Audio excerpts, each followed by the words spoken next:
Assalamu alaikum wa rahmatullah. We left off talking about how the du'at and the students of knowledge and scholars must improve their dawah style. Instead of coming across as if they're begging people to convert to Islam, they must become and act more confident and always have that pride of their religion, the pride of their way of life visible on their faces and in the way they carry themselves and in their choice of words and analogies and aphorisms and quotes and the stories that they narrate and in their questions that they pose. And most importantly, this includes preaching the complete message of Islam without sugarcoating those things that might displease the kuffar. The lack of pride in jihad that I see and the lack of pride in martyrdom, the ideas of jihad and martyrdom that Muslims in non-Muslim majority countries demonstrate, and even in some Muslim countries like Saudi Arabia and Kuwait and other Gulf countries, it is one pathetic aspect of our communities which the first generations of Muslims would have hated us for. They would have punished us and stoned us for. We can't afford to sugarcoat or justify or explain the practices and attitudes of the early Muslims just so we can please the kuffar, or to at least not anger them. Or worse, distort and sugarcoat the message of Islam. But I already said, if we keep sugarcoating, we're just betraying ourselves. If we keep sugarcoating, we're not delivering the actual message. And in that case, it isn't quite the da'wah that the Prophet ﷺ ordered us to engage in. In that case, we're just betraying ourselves and the very cause that we pretend to be supporting. If this isn't hypocrisy, then one wonders what is. The du'at and the students of knowledge, I said in the earlier video, they have some weaknesses and they're excused for those weaknesses. But they gotta understand that they shouldn't be getting themselves in the first place into situations where that weakness can be seen. The du'at and the students of knowledge and the scholars must realize that you don't need to answer every question that is posed to you. You don't need to give an interview every time you're asked for it. You don't need to comment on every issue and event about which people might inquire. You don't need to denounce every terrorist attack or crime committed by a Muslim.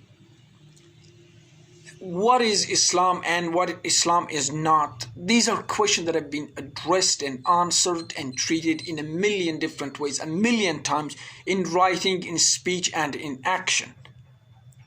Those who wish to vilify Islam, those who wish to vilify Muslims, they're going to do it, regardless of whether you can justify Islamic beliefs or not.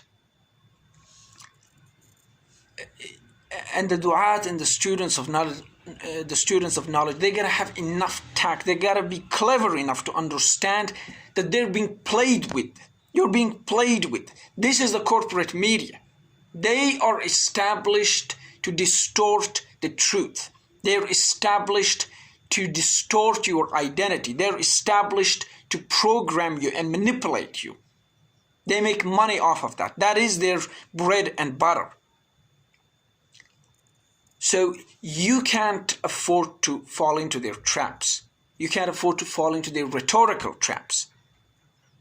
You can't afford to give them half an hour of your time only for them to then edit that video that they recorded, take those 2-3 minutes out, through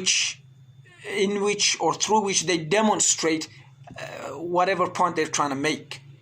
Usually one of Muslims being fools, Muslims being radicals, Muslims being extremists, which in and of themselves isn't bad if our beliefs are conveyed the way we convey them.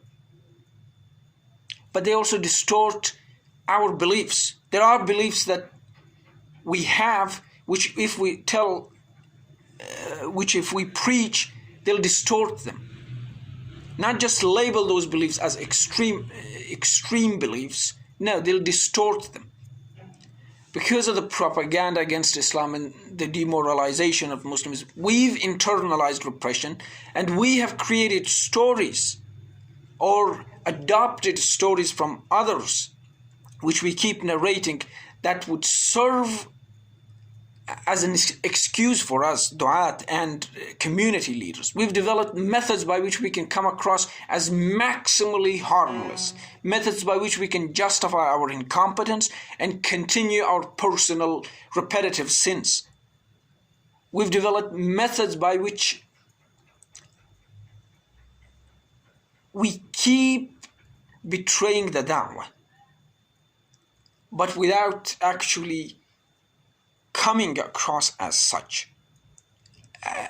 And our crimes against the global dawah and the message of the Prophet ﷺ, which he ordered us to deliver, it is incalculable. There is a difference between a charismatic speech which motivates and nervous shouting and wrangling, which leaves people confused and unmotivated and questioning.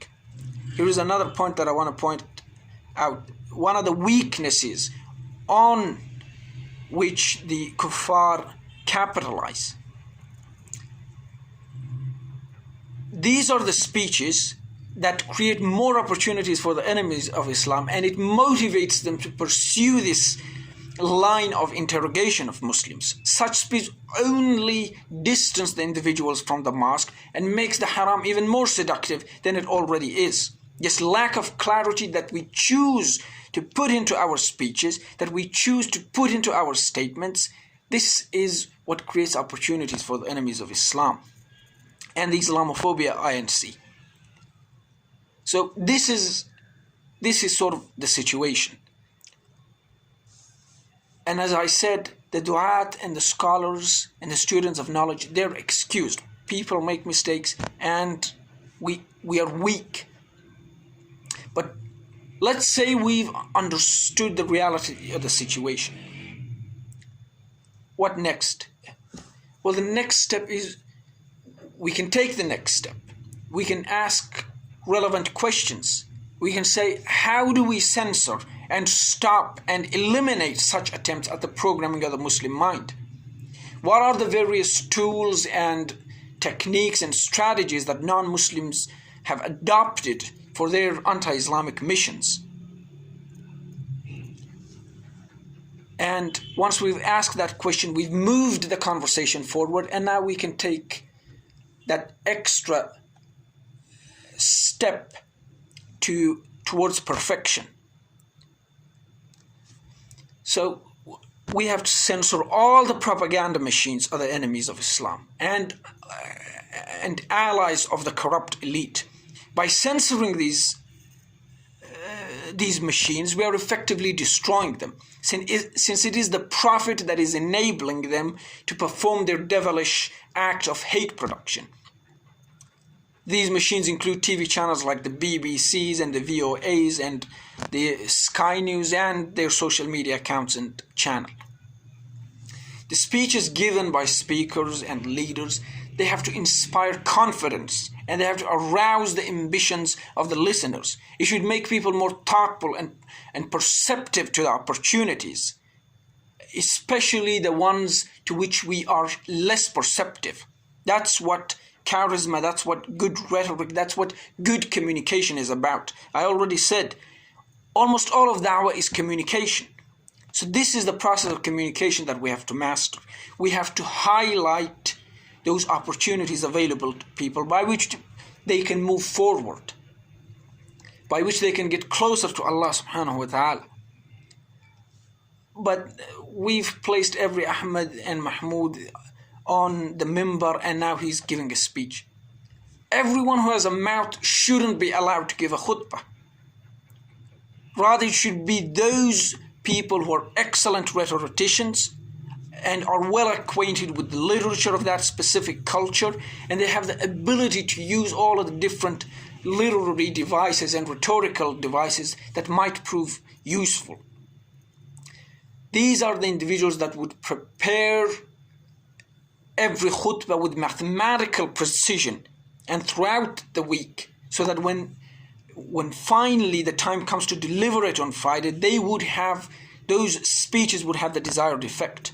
Those imams who can't be, or rather who cannot do the required work of writing and structuring and practicing the delivery of those khutbahs, and upon need rewriting the speech, or do not possess and exude the requisite charisma, they must limit themselves to leading the prayers. The khutbah should be outsourced to someone else who has the talent and who has the work ethic to match that responsibility. Anyways, this is all I have to say about Muslims self-censoring. Yeah. Dawah is communication, and we have to master this process of communication. Anyone who is not good in communication and who isn't actively practicing to get better at it in a structured and organized manner, those individuals should not take on these major burdens of dealing with the media and the world at large, trying to represent Muslims and trying to present Islam. You don't have that confidence. You don't have that courage. You don't have that wit. You might not have that tact. And it takes effort to develop all of those. I ask Allah subhanahu wa ta'ala to give all of us tawfiq and to protect us from the trials and tribulations of our modern age, and to protect us from kufr, and to protect us from nifaq, and to protect us from riyah. Wassalamu alaikum wa rahmatullahi wa barakatuh.